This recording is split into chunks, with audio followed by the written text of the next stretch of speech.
A very good morning, everyone, and welcome to e-learning classes of economics. My dear students, with the completion of previous lecture, that is lecture number 53, we covered the yearbook statistics for economics.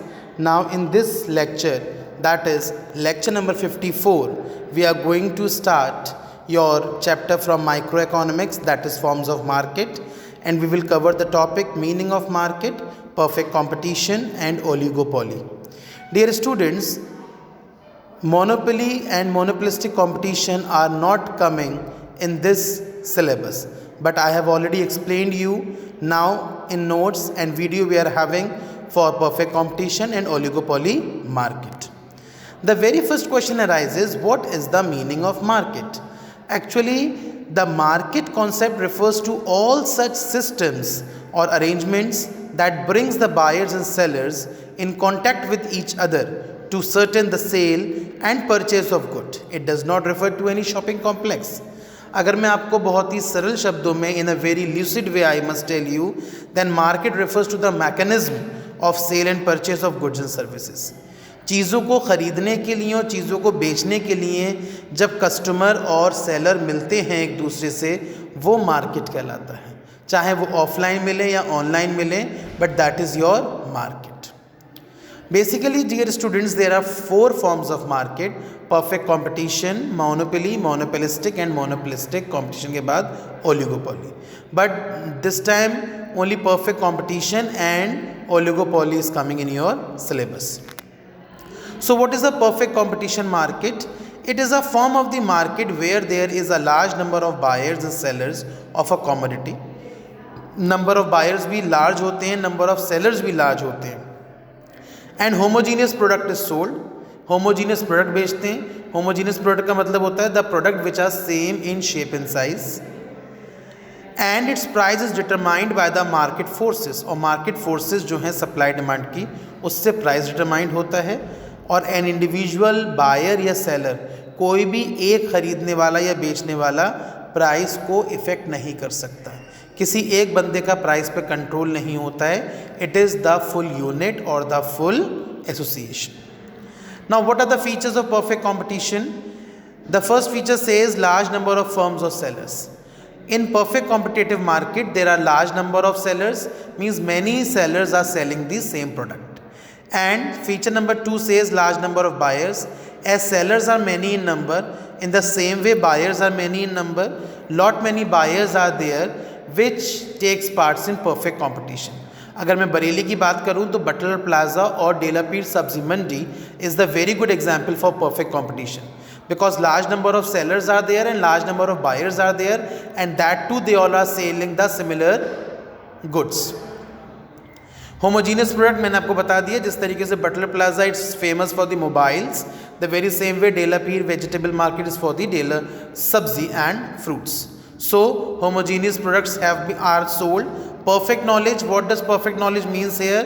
कि बेचने वाले को और ख़रीदने वाले को दोनों को परफेक्ट नॉलेज होती है. Both are well versed when it comes to selling the products in perfect competition. Next feature is free entry and exit of firm. कोई भी फर्म आसानी से एंट्री ले सकती है और आसानी से एग्जिट हो सकती है. There is no legal boundation और एसोसिएशन जिसकी हेल्प से पूरा प्रोसेस फॉलो हो. No extra transport cost.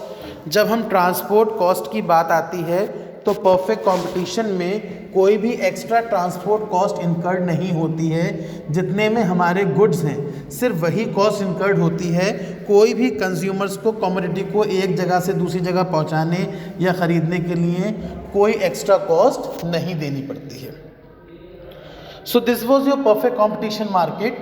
Now what is oligopoly?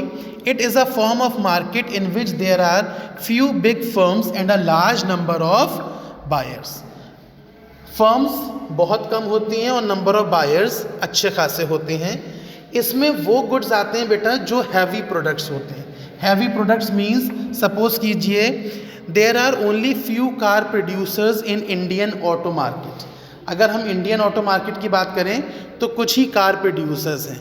Toyota, Ford, GM, Audi, BMW, Volkswagen, ये सब वेल नोन ब्रांड्स हैं. They all are selling cars and the heavy products they are dealing with. So this is your oligopoly market. कौन सा market कहलाएगा? ये oligopoly market कहलाएगा. What are the features of oligopoly market? The first feature is small number of big firms. जो big firms होती हैं they are small in numbers, means बहुत सारी firms इसमें registered तो होती हैं but the size dominates a lot. Size dominates a lot means जितनी भी firms हैं उनका एक significant size होता है and that is being dominated by that only. दूसरा हाई डिग्री ऑफ इंटरडिपेंडेंस.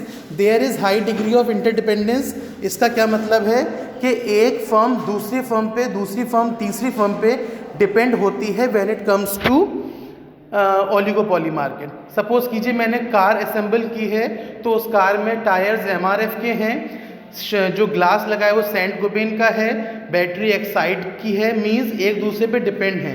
सब कुछ मिल गया लेकिन MRF ने अगर टायर्स नहीं भेजे तो मेरी कार टाइम पे लॉन्च नहीं हो सकती. दैट मीन्स जो इंटरडिपेंडेंसी का रेट है वो बहुत हाई है.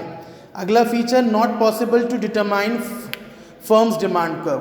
फर्म का डिमांड कर्व डिटरमाइन करना इतना आसान काम नहीं है क्योंकि किसकी वजह से डिमांड बढ़ रही है या कम हो रही है ये बता पाना मुश्किल है because we are having high rate of interdependence. Entry barriers, there are various barriers to the entry of new firm. These barriers are created largely through patent rights.